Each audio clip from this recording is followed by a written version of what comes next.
The big question going into this review was simple: can the Galaxy A57 finally deliver something close to flagship level performance in a mid-range Galaxy phone? That was the same question people had with the Galaxy A56, which was already Samsung's most polished mid-range phone at the time. So, does the Galaxy A57 answer that questions with a yes, a no, or something in between?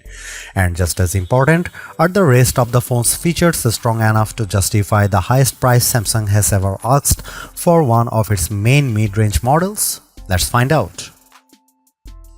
The first thing you notice when you hold the Galaxy A57 is how light it feels. Samsung has somehow managed to cut almost 20 grams compared with the Galaxy A56, making this the lightest model in the A series lineup since the Galaxy A52, A53, A54 and A56 all came in between 189 and 200 grams, while the Galaxy A55 was a much heavier 213 grams, the A57 just 179 grams. Samsung also made the phone thinner. The A56 was already 0.8mm thinner than the A55, and now the A57 trims off another 0.5mm. Slimming down its phones has clearly been one of Samsung's main design goals over the past couple of years, and to its credit, the company keeps doing it well. That lighter, thinner body makes the A57 a pleasure to use. It feels easy in the hand and still has that premium feel thanks to the glass and metal build. But there is one design choice that really hurts the look: the Samsung rings on the back. As one of my colleagues pointed out, they look like they were taken straight from a much cheaper phone. They just do not fit on a device that starts over €500. The A56 handled this better, with the camera rings sitting more neatly inside the camera island. Samsung really should have kept that approach instead of moving to something that looks like a downgrade. The rest of the rear design is still very nice, helped by the reflective Gorilla Glass Victus Plus finish. Still, most people will use a case, so the camera ring issue may not matter much day to day. What matters more is durability, and here the A57 makes a real improvement.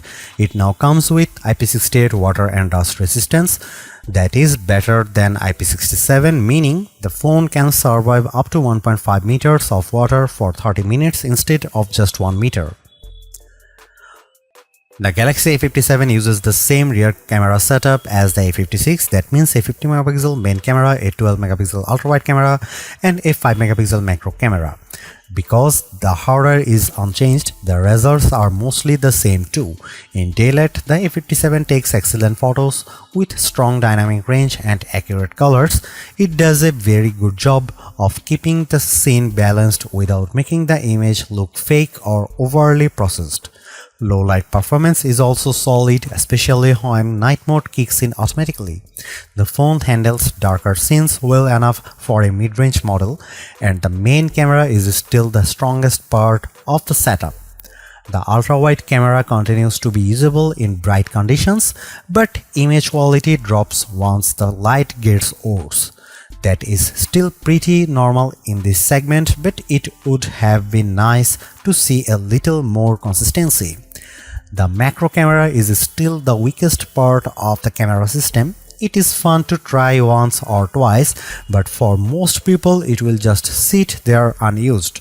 At this price, a macro lens feels less useful than a proper zoom camera would, and that is still missing here, which is disappointing.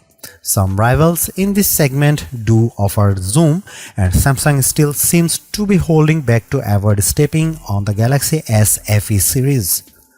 One area where the Galaxy A57 does improve is speed. Samsung already made major progress with the A56 by cutting shutter lag and improving lens switching, and that same fast, responsive feeling continues here. The camera app feels quick, smooth, and far better than older mid-range Galaxy phones. The front camera is unchanged too, with a 12MP sensor, and it keeps doing a great job.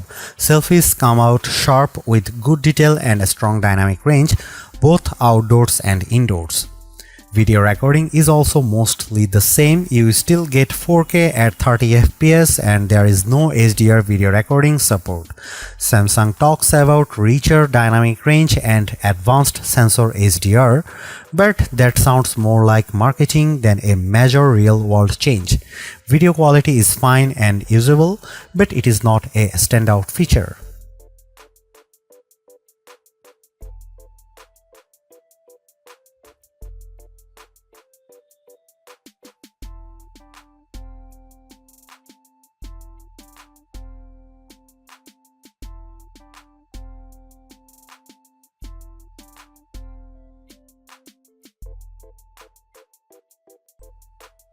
The Galaxy A57 is Samsung's best mid-range phone so far, and if you are shopping in this price class, it is an easy phone to recommend. The bigger question is whether it is the smartest one to buy. At over $500, the Galaxy S25 FE has to be part of the conversation. For around $100 more, it gives you more complete flagship hardware, and in many markets, discounts make that gap even smaller. That makes the choice harder to ignore. If the S25 FE is within your budget, it is probably the better long-term buy. But if you want to stay in the mid-range space, or you are willing to wait for the Galaxy A57 to drop in price, this is the strongest answer Samsung has ever made for this category.